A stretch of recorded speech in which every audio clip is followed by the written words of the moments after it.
Assalamualaikum warahmatullahi wabarakatuh. Perkenalkan, nama saya Gusti Krisna Pranata dengan NIM F1G1230019. Oke, jadi pada video saya kali ini saya akan mempraktikkan atau memberikan sebuah tutorial bagaimana cara membuat sebuah rancangan ERD. Nah, setelah kita membuat rancangan ERD, kita akan lanjut membuat EERD menggunakan MySQL Workbench. Nah, setelah itu dari rancangan EERD tersebut kita akan konversikan atau melakukan sinkronisasi menjadi sebuah database. Oke, langsung saja kita ke videonya. Oke, jadi yang pertama kita akan lakukan adalah membuka software EAD. Nah, software ini kita akan gunakan untuk membuat ERD nantinya. Kita buka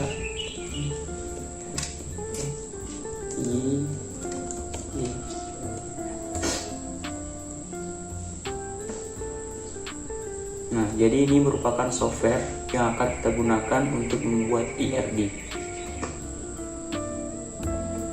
Sini new dokumen. Nah, ini kita tutup saja terlebih dahulu. Nah, selanjutnya kita perhatikan di sebelah kanan ini kita akan menggunakan yang bagian entity relationship. Nah, adapun rancangan ERD entity relation diagram yang akan kita buat itu adalah mengenai kampus atau perguruan tinggi. Nah, di mana nanti kita akan mempunyai 3 entity. Yang pertama itu adalah mahasiswa, kemudian yang kedua dosen, dan yang ketiga adalah mata kuliah. Langsung saja entity yang pertama yaitu dosen. Nah, dosen ini akan memiliki beberapa atribut. Atribut yang pertama itu adalah nama dosen,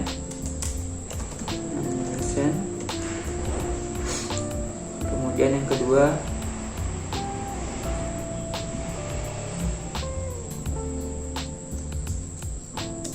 NIDN. Nah, karena NIDN ini merupakan sebuah primary key dari entitas dosen, maka kita akan menggunakan entity yang ada atribut yang ada underline-nya. Maka ini kita ganti, kita gunakan yang ini. Nah, karena sebuah primary key itu ditandai dengan cetak tebal dan underline. NIDN. Jadi kita memiliki sebuah entitas dosen dengan 2 atribut, yaitu nama dosen dan NIDN sebagai primary key. Kemudian kita tambahkan garis ini.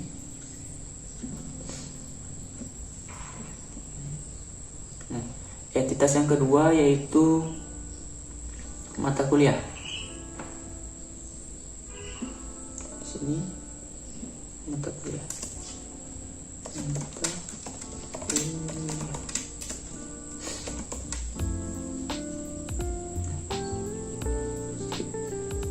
Oke.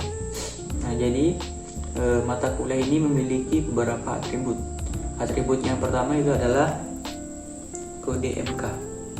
Nah, kode MK di sini akan menjadi primary key.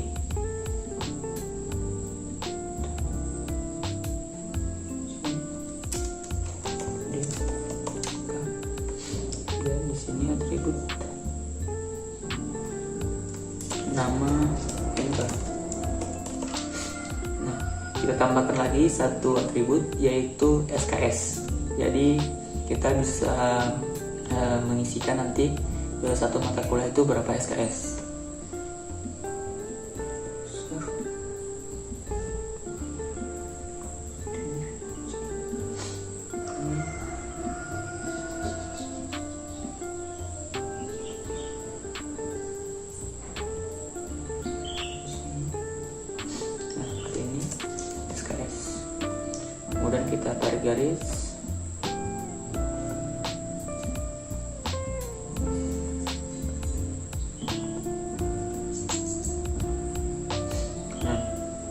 itu kita akan membuat satu entitas lagi, yaitu mahasiswa.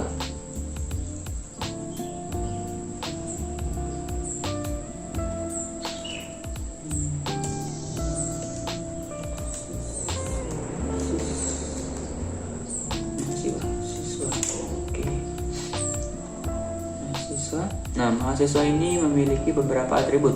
Yang pertama, NIM.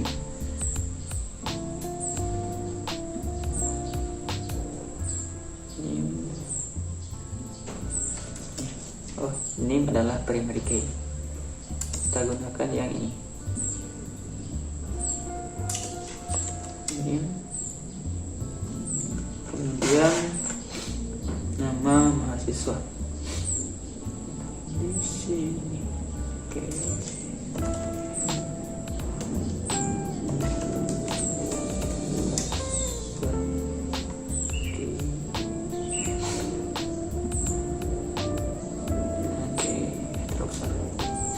Nah, seperti ini.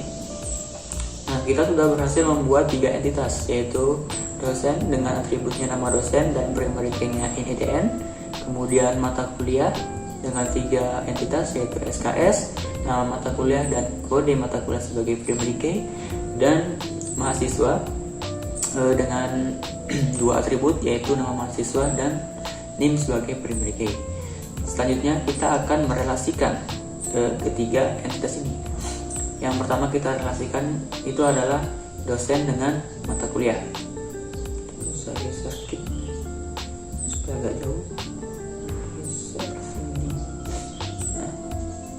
Nah, yang pertama kita akan relasikan itu adalah dosen dengan mata kuliah. Kita gunakan ini. Oke. Jadi relasinya itu adalah mengajar.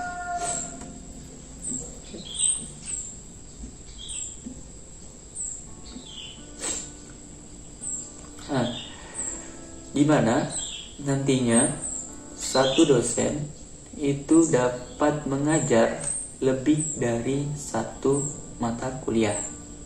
Seperti itu. Jadi cara bacanya jadi rencananya atau rancangannya satu dosen itu dapat mengajar lebih dari satu mata kuliah. Nah, sedangkan satu mata kuliah itu hanya bisa diajar oleh satu dosen. Seperti itu. Maka relasi yang kita gunakan itu adalah one to many.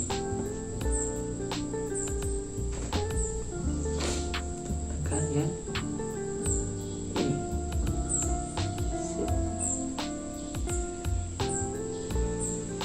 Ini.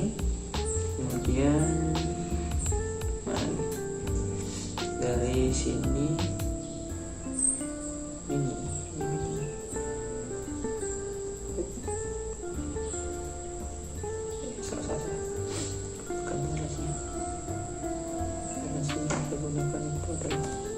Yang ini untuk menyatakan ini. Oke, jadi sini kita baca lagi sekali lagi, satu dosen dapat mengajar lebih dari satu mata kuliah. Sedangkan satu mata kuliah hanya bisa diajar oleh satu dosen. Nah, seperti itu.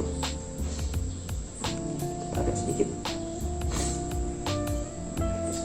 supaya bisa.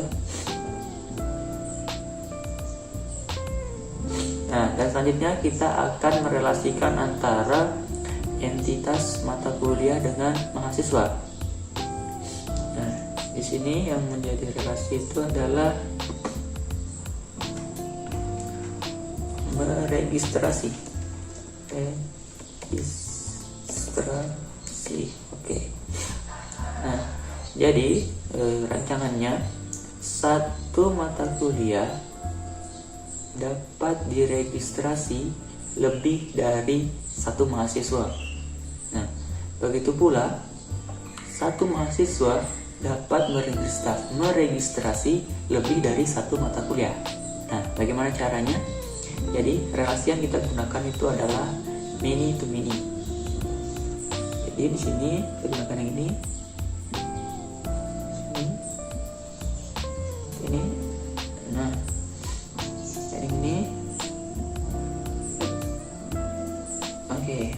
kita bisa lupa tambahkan garis atributnya, tambahkan terlebih dahulu, tambahkan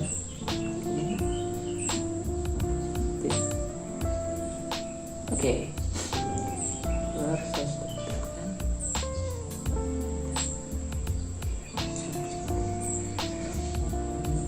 Nah, di sini kita sudah berhasil membuat ERD, Entity Relational Diagram. Nah, di sini kita memiliki 3 entitas, yaitu dosen, mata kuliah, dan mahasiswa. Nah, kita baca dari sini, di mana satu dosen dapat mengajar lebih dari satu mata kuliah. Nah, jadi dosen itu bisa mengajar lebih dari satu mata kuliah, atau minimal satu atau lebih mata kuliah. Nah, sedangkan satu mata kuliah ini hanya dapat diajar oleh satu dosen, seperti itu. Kemudian relasi antara mata kuliah dan mahasiswa. Nah, di sini satu mata kuliah dapat diregistrasi lebih dari satu mahasiswa, seperti itu. Nah, kita baca dari sebelah sini, satu mahasiswa dapat meregistrasi lebih dari mata kuliah, lebih dari satu mata kuliah, seperti itu. Nah, di sini kita telah berhasil membuat ERD. Selanjutnya, ERD ini kita akan transformasikan atau akan kita kembangkan menjadi EERD. Nah, itu caranya dibuat di MySQL Workbench. Nah, berikutnya adalah cara pembuatannya. Nah, kita kembali ke sini. Di sini kita buka dulu MySQL Workbench-nya. Nah, di sini kita buat sebuah model baru. Nah, nama modelnya DB kampus sana, DB kampus. Oke, seperti ini. Nah, namanya DB kampus. Kita tambahkan diagram.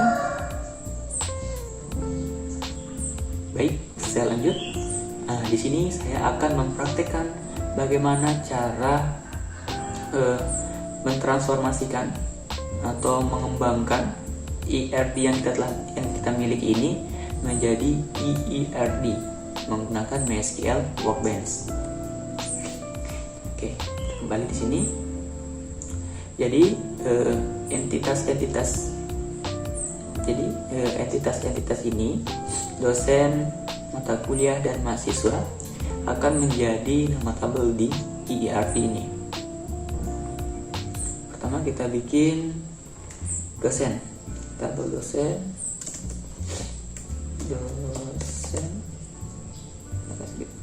Oke, nah di sini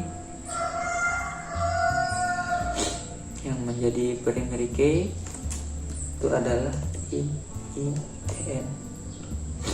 Nah, IDN itu dia percar.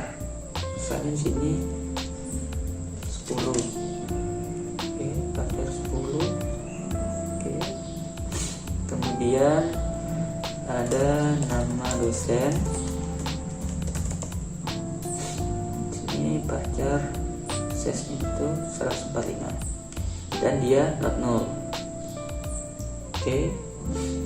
Selanjutnya kita membuat tabel mata kuliah.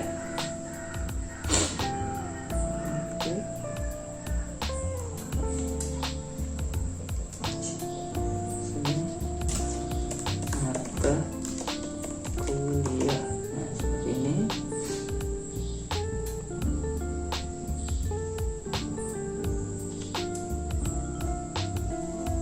Kita lihat rancangannya. Oh, di sini kode MK sebagai primary key. Oke, maka di sini kode MK dia sekarang saya gunakan varchar. Nah, dia sebagai primary key. Kemudian ada field baru nama MK, nama mata kuliah, hanya varchar masih agak panjang 145 juga. Dan dia juga 0 itu. Kemudian di sini ada SKS. Ini tipe datanya kita gunakan integer. Oke, ini. Oke, selanjutnya yang kita akan buat itu adalah tabel mahasiswa. Ini akan di sini tabelnya.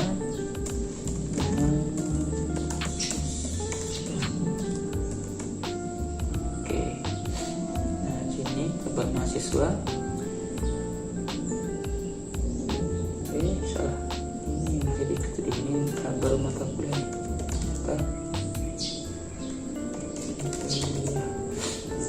Oke, ini kita ganti menjadi mahasiswa. Kemudian yang menjadi primary key itu adalah NIM. Nah, katanya itu varchar 10.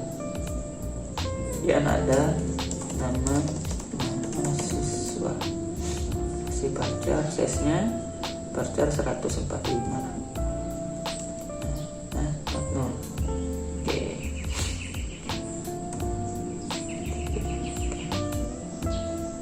Nah, di sini kita sudah berhasil membuat 3 tabel, yaitu tabel dosen, mata kuliah, dan mahasiswa.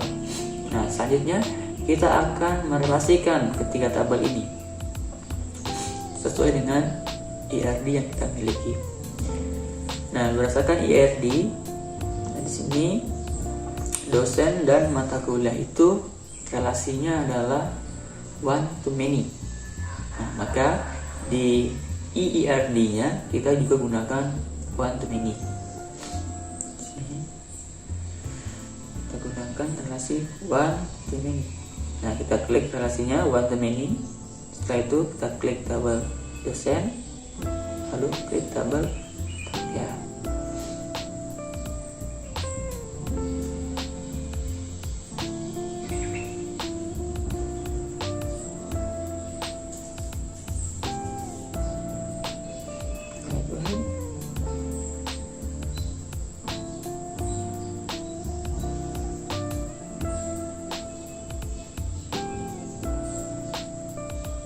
Tunggu dulu.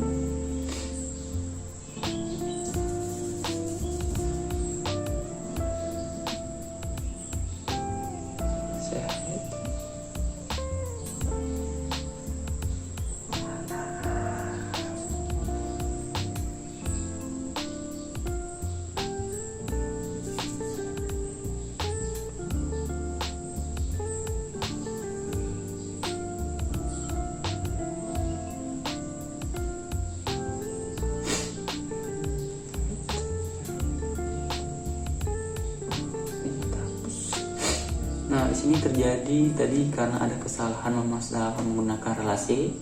Nah, di sini ada 2 file baru. Nah, sini kita akan hapus yang ini. Kita akan hapus. Kita hapus. Oke. Saya akan hapus dulu yang ini.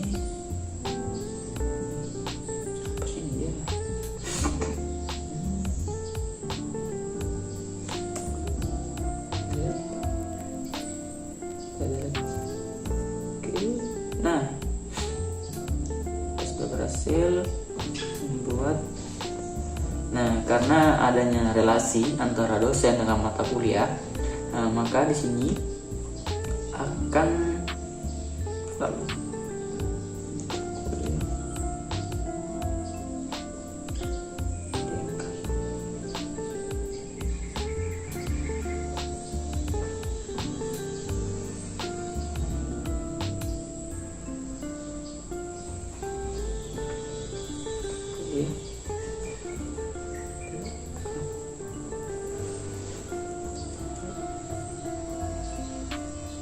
seperti di sini tabel yang ini karena ada salah relasi tadi. Oke, kita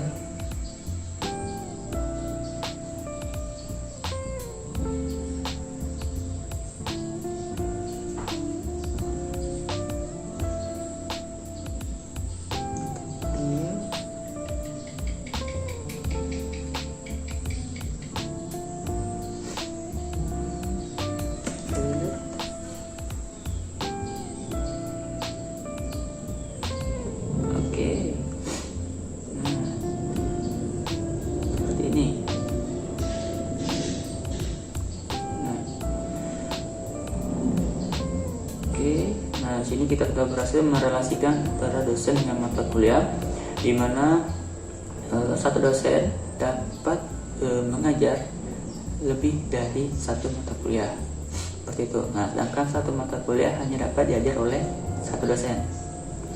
Nah, akibat relasi one to many dari dosen dan mata kuliah, maka di tabel mata kuliah itu akan terdapat field baru sini untuk field NIDN. Nah, di mana domain atau asalnya itu nanti berasal dari tabel dosen ini.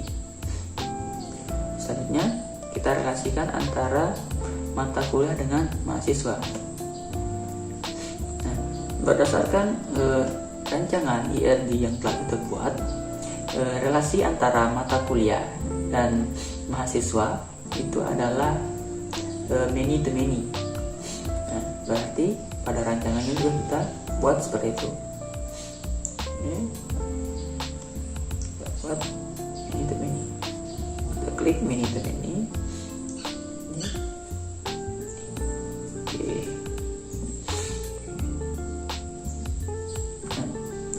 Karena adanya relasi many to many antara mata kuliah dan mahasiswa, maka akan timbul sebuah tabel baru, atau karena adanya relasi ini maka akan menampilkan sebuah tabel baru.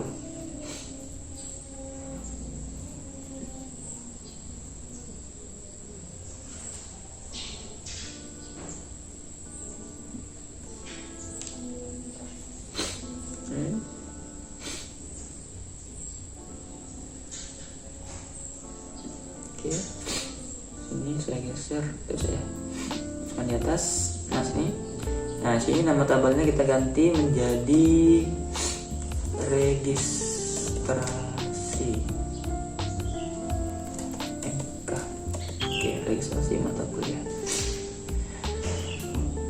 Nah, kita lihat struktur tabelnya. Nah, di sini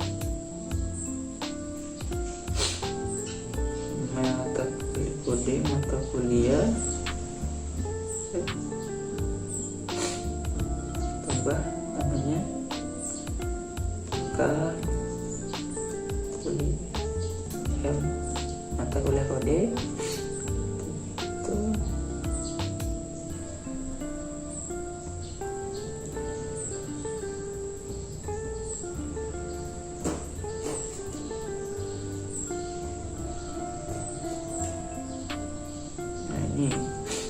Karena tadi ada kesalahan relasi di sini, nah maka ini tidak kita gunakan mata kuliah dosen NIDN.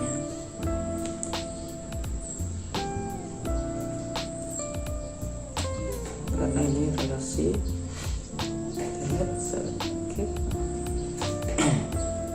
Nah, di sini kita ganti menjadi mahasiswa NIM.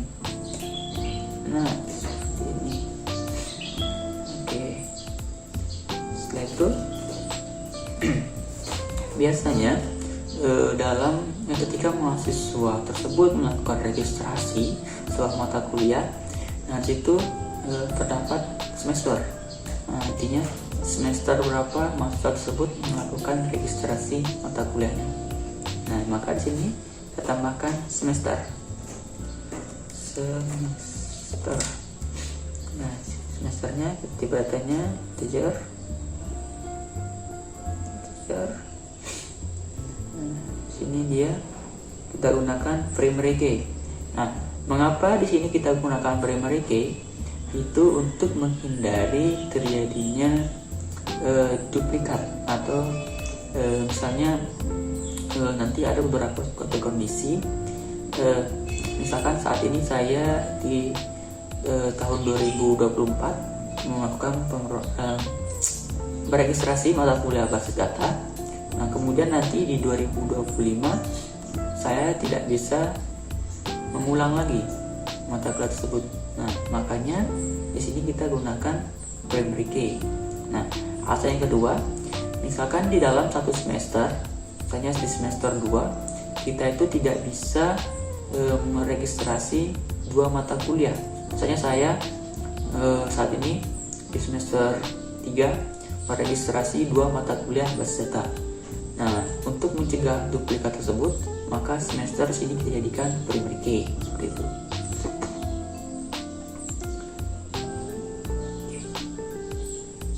Nah, di sini kita sudah berhasil membuat EERD menggunakan MySQL Workbench. Nah, dan ini merupakan hasil transformasi atau pengembangan dari ERD yang kita telah buat sebelumnya. Nah, selanjutnya kita akan mensinkronisasi atau mengenerate tabel-tabel ini menjadi sebuah database. Caranya kita klik di sini, database, kemudian sinkronis model. Nah, sini settingan defaultnya saya biarkan, klik continue. Nah, kemudian masukkan password. Sini password saya. Oke. Nah, complete. Klik continue. Nah, sini kita pilih ini nama database-nya DB Campus. Kemudian klik continue. Nah, ini lagi. Nah, ini merupakan jadi ketika kita melakukan sinkronisasi model dengan database, itu MySQL Workbench akan otomatis membuatkan sebuah query atau menggenerate query-nya dari tabel-tabel yang dimiliki sebelumnya. Jadi ini adalah query-nya yang digunakan. Ini query-nya, langsung saja kita execute. Nah, kemudian kita close. Nah, sini kita sudah berhasil melakukan sinkronisasi dengan database. Selanjutnya, kita buka di sini dan kita masuk ke lokal. Nah, kemudian kita klik skema. Tadi namanya adalah DB Campus. Nah, di sini kita sudah memiliki 4 tabel, yaitu tabel dosen, mahasiswa, mata kuliah, dan registrasi MK. Misalkan pertama kita isi insert data dosen, misalnya NIDN-nya sini sebagai contoh saja, misalnya 1, 2, 3, nama dosennya seperti ini. Nah, kemudian selanjutnya di bagian kita insertkan nama mahasiswa. Oke. Nah, NIM-nya, NIM saya F1 G1 23 019. Nah, nama mahasiswanya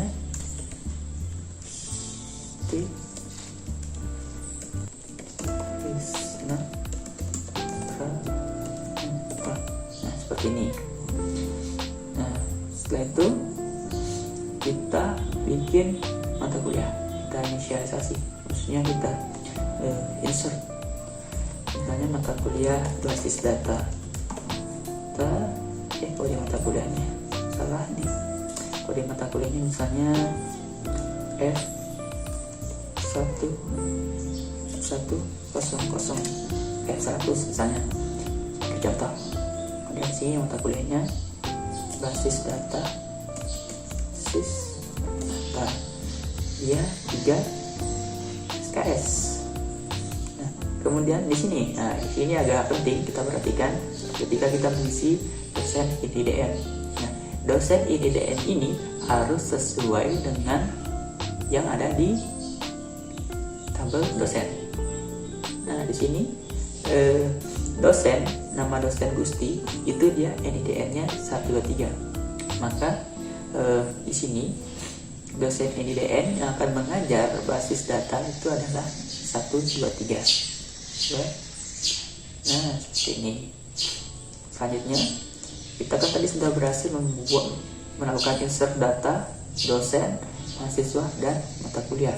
Selanjutnya, mahasiswa saya akan mencoba sebagai mahasiswa melakukan registrasi. Nah, sini.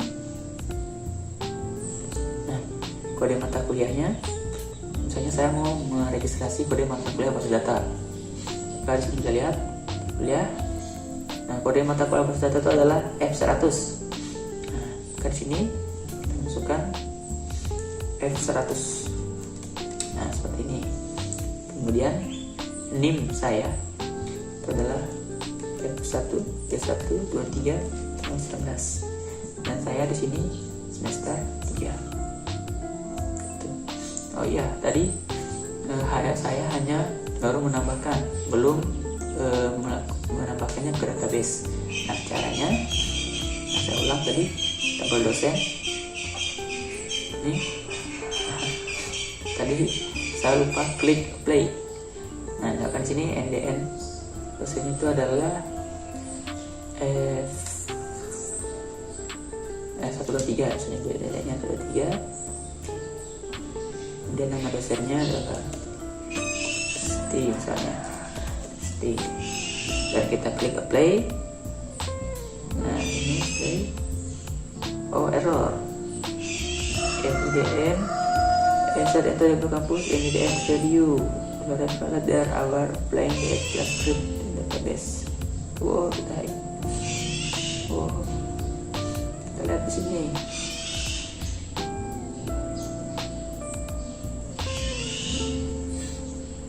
Nah, ternyata tadi dosen sama itu sudah ditambahkan, jadi dia tidak bisa menduplikasi data seperti itu. Sini sudah berhasil, kita play.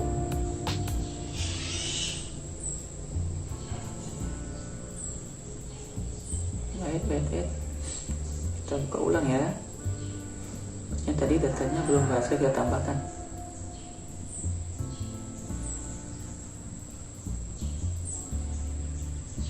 Ini juga masih. Oke, ini.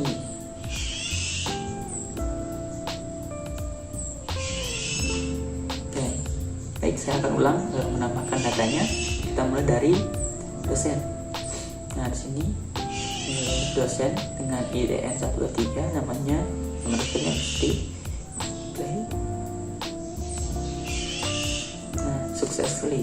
Nah, sini kita sudah berhasil menambahkan dosen Sti dengan IDN 123, namanya Sti. Ya, mahasiswanya sini NIM-nya F1, P1 ke 319. Nah, mahasiswanya Gusti Krisna Pranata. Kita apply. Oke, berhasil juga. Selanjutnya mata kuliah. Nah, sini kode mata kuliahnya F100. Nah, mata kuliah itu adalah basis data. Kemudian di sini jumlah SKS-nya 3. Dan dosen yang mengajar itu adalah dosen dengan IDN 123. Yang ini. Nah, dosen Gusti dengan IDN 123. Selanjutnya kita akan melakukan, kita insert dulu yang ini, tambahkan ke mata kuliahnya. Oke, error operation failed, there was error while applying the SQL script to database. Insert into DB Campus mata kuliah kode MK SKS value nya F100 basis data ketiga error. Oh, di sini katanya terjadi error di F100 kode mata kuliah. Oke, tadi kita cek di sini, coba di sini di diagramnya. Nah, ternyata kode mata kuliah itu tipe datanya integer. Nah, jadi kita tidak bisa memasukkan huruf dan angka. Nah, oke. Jadi di sini kita ubah di sini menjadi misalnya kode mata kuliahnya 1123. Hanya kode mata kuliahnya 1123. Kita klik play. Oke. Nah, di sini sudah berhasil kita tambahkan. Selanjutnya kita akan melakukan registrasi mata kuliah. Nah, di sini kita akan meregistrasi mata kuliah basis data. Kita lihat keterangannya di sini. Mata kuliah basis data ini kodenya itu adalah 1123. Nah, maka di sini ketika kita melakukan registrasi, kita masukkan adalah 1123. Nah, siapa yang akan meregistrasi? Yang meregistrasi itu adalah mahasiswa dengan NIM F1G1 23619. Nah, siapa dia? dia adalah Gusti Krisna Pranata itu. Nah, kemudian dia semester 3. Play. Nah, successfully. Nah, di sini kita sudah berhasil melakukan insert data pada tabel dosen, mahasiswa, mata kuliah, dan sekaligus melakukan registrasi. Nah, mungkin cukup sekian video dari saya. Assalamualaikum warahmatullahi wabarakatuh.